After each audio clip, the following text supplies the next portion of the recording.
Bel Marsh is the name of a dreadful prison in London that is the home of murderers, rapists, and other dangerous criminals. Among them lives a muscular, brutal, scarred-faced prisoner named Cain Burgess who has a metal heart and soul. He had been repeatedly attacked by other inmates for no reason. But regardless of their number, he was able to survive every time. In spite of his appearance, he is a good person inside, but the prison turned him into someone who can kill people even with his bare hands. Cain is being taken to the hospital to visit his ailing mother, escorted by a high-security team. When he gets to his mother's bed, he realizes that she has just passed away, and if he had arrived a little earlier, he might have had a chance to say goodbye to her. Despite his deep sadness, he shows nothing on the surface and he seems to have learned to suppress the emotions in prison. In the elevator, he surprises the guards and unexpectedly begins beating them, and their resistance cost them being knocked out and falling through the elevator floor. He then rushes to the hospital back door and makes a successful getaway. In the following scene, Cain can be seen attempting to enter a private bar but is stopped by the bouncers. After a few fistfights, Cain is able to easily knock them down and enter the bar. During a smooth conversation with a bartender named Bez, he introduces himself as a member and asks for a long glass of beer. While sipping his drink, he tries to overhear the conversations of a group of people seated on the opposite side of the bar. They are members of a gang that has recently limited its activities due to the murder of one of its members named Rook and the disappearance of the accountant. Toon, one of the gang members who witnessed Rook's murder, begins describing it. In his version of the story, while they are selling drugs at their usual hangout, suddenly they notice someone standing nearby and staring at them in the darkness of night. As Toon is busy with the customer, Rook approaches to him with no fear and tries to figure out what the person wants and why he is staring at them. When he is not given an answer, Rook flares up and attempts to punch him in the face. But suddenly, he is struck by an axe, causing his hand to be severed and falling to the ground covered in blood. Toon asserts that after seeing the incident, he went after the murderer and made him run away in fear. At this moment, Cain cracks up and begins to mocking Toon because he thinks the guy is not tough enough to make someone to flee. He claims that Toon is lying and he was the one who actually ran away like a coward after Rook was killed. Enraged by Cain's words, Toon denies everything and begins threatening him. The entire gang follow him and get ready for a fight, but when Cain reveals that he's actually the maniac killer, they all back off out of fear. Bez starts screaming and telling Cain that he can no longer stay in her bar and has to leave right now. Meanwhile, the recently awakened bouncers enter the bar and attempt to beat Cain. But in a matter of seconds, Cain overpowers them, and by pulling out a double-barreled shotgun, he shows them how dangerous he can be. Cain almost takes the entire gang hostage and demands the location of their boss, a crooked loan shark and corrupt businessman named Lincoln, who does anything to make illegal money, and ironically, he's also Cain's brother. But instead, he gets Hyde, Lincoln's most trusted assistant, who vividly remembers Cain. He introduces Cain to the rest of the gang as the boss's brother, who had made a mistake and ended up in prison. At this point, one of the bouncers attacks Cain. But before he can reach him, he gets shot in the kneecap, causing his leg to be shattered. As he's in a terrible pain, he starts screaming in terror. So Cain decides to kick him in the face and knock him unconscious. Despite all the violence Hyde has seen, he doesn't think Cain is Rook's killer, due to Toon's remarks. Therefore, Cain solves the problem by showing them the Rook's severed hand in a plastic bag, opened by Toon. Now that everyone knows Cain is a cold-blooded, ruthless killer with a shotgun in his hand, they have no choice but to obey his orders. After beating Hyde, Cain blames him and Lincoln for his imprisonment and orders him to call his brother and bring him here. After doing this, Cain, who doesn't mind people knowing how he became the person he is, starts narrating his story. A few years ago, when Cain was a struggling regular boxer, he went to his brother and asked him for money to start a business. Lincoln is playing cards along with his gang, Rook, and his accountant Stokes. All three have lost bets on Cain because he couldn't even lose a boxing match. Before Lincoln can respond, Rook scolds Cain for his ridiculous offer and insults him. In line with Rook, Lincoln prefers not to lend the money because of Cain's bad history. But just before he storms out, Lincoln stops him and tells him that he can lend him the money if he does a job in return. With no other choice, Cain accepts the job without knowing what it is. He goes to Hyde's office and receives the required information. Cain is told that all he has to do is steal a plastic bag from a poor woman and return it to the office. Unaware of the consequences, Cain does the robbery. Surprisingly though, the woman starts desperately chasing after him like her life depends on that bag. The chase continues until the woman is hit by a car. And Cain, who is stunned by the scene, is immediately arrested. A few days later, he meets O'Hara, an elite detective who has spent years keeping an eye on his brother.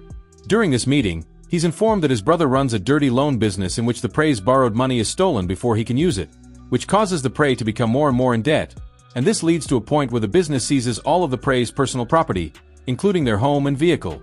The detective asks Cain to give up Lincoln.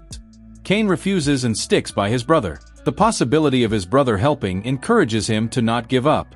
He's introduced to a muscular, tough interrogator named Sergeant Evans, a corrupt cop who tortures suspects for confessions without detectives' permission. Cain is severely beaten by Evans, and despite resisting with tied-up hands, Evans' hard punches eventually knock him out. He had ended up in Bel Marsh prison, which is the filthiest and most violent prison. On the first day, he is attacked by a strong man for no reason. Cain attempts to defend but soon finds himself in a massive fight with other inmates. After knocking down a few of them, they finally catch him and ruthlessly break his front teeth. Due to this incident, he gets metal dentures, which he kind of likes because they make him look extremely dangerous. His mother, who was still alive at the time, pays him a visit in jail. Mrs. Burgess informs Cain that Lincoln blames him for his imprisonment, so he will not take any action. Upon hearing this, Cain feels that his loyalty to Lincoln was pointless and that his brother had abandoned him in jail. Regardless of everything, he keeps his spirit and asks his mother to make sure that Lincoln calls him. Days had passed with no word from Lincoln. No meetings, no phone call. Cain eventually realized that he was all alone and had to stand on his own. During his imprisonment, he was frequently attacked by other inmates, and he was never even aware of their motives. Yet he had no choice but to defend himself, so he started a challenging physical and mental program to prepare himself for the upcoming attacks. On a regular day in the prison yard, he gets into a fight with two other prisoners. Thanks to his extremely hard training program, Cain can easily knock the duo down with a few punches after severely beating them. Cain hears something shocking and upsetting. The brutally beaten inmate informs him that his brother has set a 20,000-pound prize on his head, making it clear that this is the reason for all the attacks that happen to him day and night. Enraged by hearing this, he now had a reason to live. The desire to exact vengeance on those who had brought this disaster upon him did not allow him to easily give up. Prize money was luring more and more prisoners every day. However, Cain's motive and power increased as their number grew. Each fight resulted in a wound, a few months of additional sentences, and a few days in solitary. In order to kill Cain, the prisoners made use of every available tool, including a prison-made version of the flammable chemical liquid known as napalm, that caused his face to partially burn. Cain was slowly turning into a bloodthirsty monster who couldn't even recognize himself. Even the prison guards were vulnerable to him, and several of them got seriously hurt. Cain has been imprisoned for 3 years, and one day his mother pays him a visit to deliver bad news. He's informed that she has pancreas cancer and she won't be able to see him too much. Collapsed by hearing this, Cain is unable to explain his mother what a terrible thing Lincoln did, as he's now his mother's only confidant. Detective O'Hara pays a visit to Cain, who is in the hospital being treated for one of his regular conflicts. In this meeting, it becomes clear to Cain that Sergeant Evans, the corrupt officer who brutally tortured him, was one of Lincoln's ears and was working for him as a spy. Detective O'Hara tells Cain that he had Evans fired as soon as he found out about the matter and that he knows Lincoln wants him dead. So he asks him again to give up Lincoln. This time, Cain agrees to give the detective what he wants, in trade with one last meeting with his dying mother. He got himself an escape window through the hospital and used it successfully. Back to the present, two gang members insist that they must use the restroom right away, but Cain doesn't allow them and orders them to do it here. Hyde, tired of Cain's rambling stories, tries to act brave and tells him to do whatever he wants to do. So Cain gets him down on his knees and warns him that whatever he says after that will be his final words. Meanwhile, Lincoln arrives with 3 of his men and is surprised to see his brother. Cain, who has seen his number one enemy, becomes more hostile and disarms them, then sends them to the rest of the gang. Cain is almost ready to retaliate, but he demands a compelling explanation for why Lincoln wanted to kill him first. Lincoln eventually admits that he had no choice but to do it because one of his spies found out that Cain was planning to snitch on them. Cain, who knows about Evans, tells him that he was given false information and instead of his own brother, he chose to trust a corrupt police officer who is no longer able to work for him, because Cain recently passed by him at his new workplace and after a long struggle, killed him with a hammer blow to the head. Impressed by his brother's intelligence and meticulous planning, Lincoln promises him a new life and a fresh start.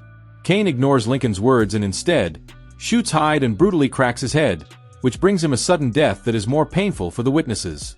Lincoln, who still is dealing with the terrible death of his best assistant, faces the next strike from Cain. It is hard for him to believe, but only 1,500 pounds are left in his account. Apparently, the Evans workplace was not his only stop after escaping, and he also went to Stokes.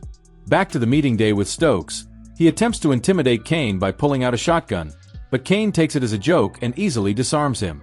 In exchange for his life, Stokes agrees to give Cain whatever he wants. So he donates the entire £2.2 million in his account to the families that Lincoln's loan business has impacted. Lincoln is left with nothing but his gang.